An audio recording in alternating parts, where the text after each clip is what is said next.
Kawasaki adalah salah satu produsen yang berhasil membangun pasar motorsport fairing, yang mana Kawasaki dari era 2000-an awal sudah memberikan sesuatu yang sangat menarik untuk pasar Indonesia, yaitu Ninja 150RR yang dirilis pada tahun 2002.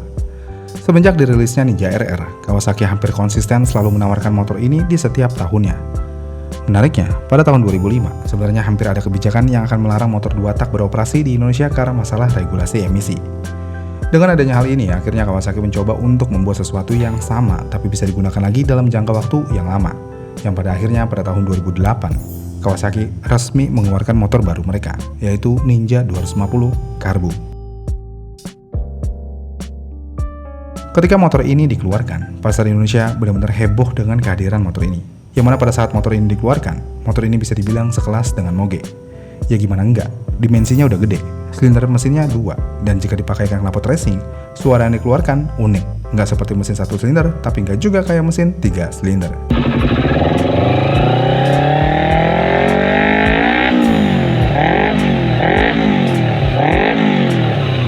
Makanya di tahun awal motor ini keluar, motor ini benar-benar mendapatkan privilege layaknya Moge, yang berarti motor ini bisa parkir di depan mall, dimanapun mall itu berada. Dengan kesuksesan yang ada, akhirnya Kawasaki terus mengembangkan motor ini dengan mengeluarkan versi terbarunya yang lebih modern. Dan dengan kesuksesan yang ada, sepertinya motor ini akan bertahan dengan waktu yang cukup lama. Namun sayangnya sepertinya hal tersebut nggak kejadian, karena motor ini akhirnya seperti kehabisan masa keemasannya. Yang mana jika dilihat dari penjualan motor ini setiap tahunnya dalam beberapa tahun terakhir, bisa dibilang cukup buruk. Bahkan ketika kita melihat berita ini, Kawasaki masih menjual motor Ninja 250 2 silinder produksian tahun 2024 di tahun 2026. Bayangin, motor produksian 2 tahun lalu masih dijual saat ini, didiskon lagi.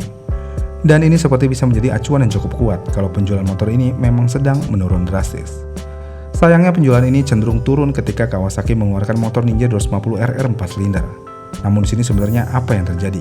Kenapa Kawasaki Ninja 2 silinder bisa nggak laku? Apakah Kawasaki Ninja 254 silinder memakan pasarnya Ninja 2 silinder? Jawaban mudahnya tentu aja iya. Kawasaki Ninja 250RR adalah produk kanibal untuk Ninja 2 silinder. Kenapa? Ya karena dengan harga yang nggak beda jauh, spesifikasi yang didapatkan lumayan jauh, terutama di putaran RPM dan suara.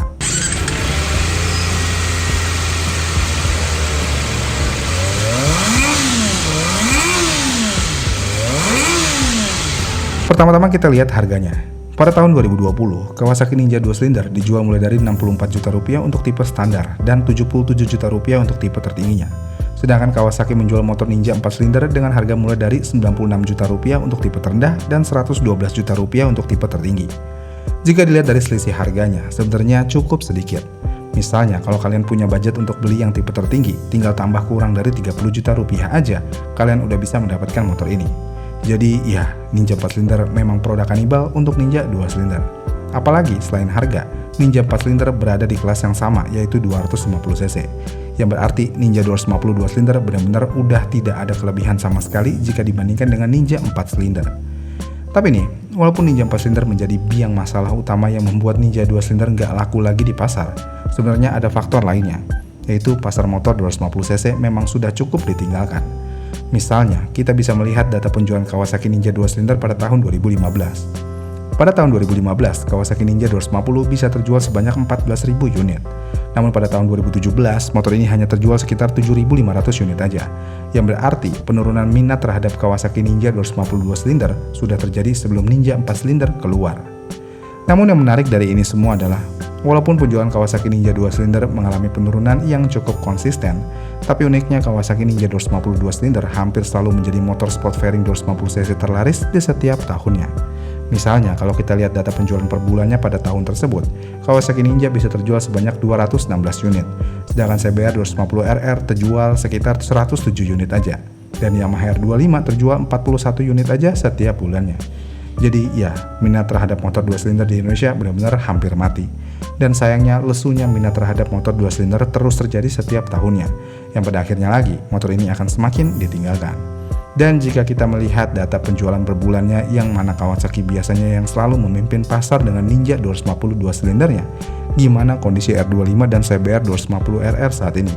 Sepertinya kondisinya lebih mengenaskan daripada Kawasaki Ninja 250RR. Iya kan? Namun apa yang salah? Kenapa segmen ini benar-benar mengecil dengan waktu yang cukup cepat? Jawabannya adalah harga. Harga motor 250cc setiap tahunnya semakin mahal, bahkan untuk tipe tertingginya udah menyentuh angka 70 jutaan. Jika kita bandingkan ketika Kawasaki meluncurkan motor ini pada tahun 2008, motor ini dijual dengan harga sekitar 40 jutaan aja. Emang sih ada inflasi dan lainnya, karena Honda Beat di tahun segitu juga cuma dijual dengan harga 12 juta rupiah. Sedangkan saat ini mulai dari 19 juta rupiah. Masalahnya adalah nominal rupiah seakan-akan begitu-gitu aja, yang berarti harga yang udah menembus 70 jutaan. Tentu aja hal ini seperti memberikan efek yang luar biasa buat konsumennya. Apalagi nih ya, motor 250cc di pasar bekas saat ini udah banyak banget, dan harganya udah jauh lebih murah, bahkan mulai dari belasan juta aja. Kalian udah bisa mendapatkan motor yang serupa, dan salah satunya yang serupa adalah suaranya. Kita harus mengakui, kita membeli motor 250cc cuma punya dua tujuan, yaitu untuk gengsi dan gaya. Memang, desain terkadang menjadi gengsi utama di sebuah motor, tapi suara juga tidak kalah penting. Dan jika kalian hanya mementingkan suara, sebenarnya hampir tidak ada perbedaan yang signifikan jika kalian beli Ninja Second tahun 2017 dengan Ninja tahun 2024. Iya kan? Jadi ya, dengan adanya hal ini, tentu aja pasar baru motor 250cc benar-benar kurang menarik dari segala aspek. Apalagi untuk Ninja 250 2 silinder, benar-benar udah kurang menarik, apalagi harganya cukup mepet dengan Ninja 4 silinder. Jadi ya, Kawasaki Ninja 250 4 silinder benar-benar produk kanibal yang makan pasar saudaranya sendiri. Tapi apakah membeli Ninja 250 2 silinder secara baru saat ini kurang layak? Jawabannya tentu aja kurang layak, karena apa yang mau kalian kejar dengan membeli motor ini secara baru di tahun 2026? Privilege parkir. Ya dapat sih, terkadang di beberapa tempat ada yang menyediakan tempat parkir motor 250cc. Tapi ya gitu, rata-rata tetap aja di basement. Kemudian selain privilege, apa yang kalian kejar? Gengsi. Yakin masih bisa dapat gengsi dengan motor sport fairing 250cc? Kayaknya udah enggak deh, karena motor ini udah cenderung menjadi motor yang biasa aja untuk saat ini. Lalu apa? Ya hampir nggak ada impian yang bisa dikejar dengan membeli Ninja 250 2 silinder lagi secara baru saat ini. Karena ya kalau mau ngejar impian, sekalian aja beli yang 4 silinder sekalian. Apalagi di pasar bekas Ninja 4 silinder saat ini, harganya udah benar-benar mirip banget sama Ninja 250cc tipe tertinggi. Yang mana kalian bisa dapat Ninja 4 silinder dengan harga kurang dari 80 juta aja jika beruntung.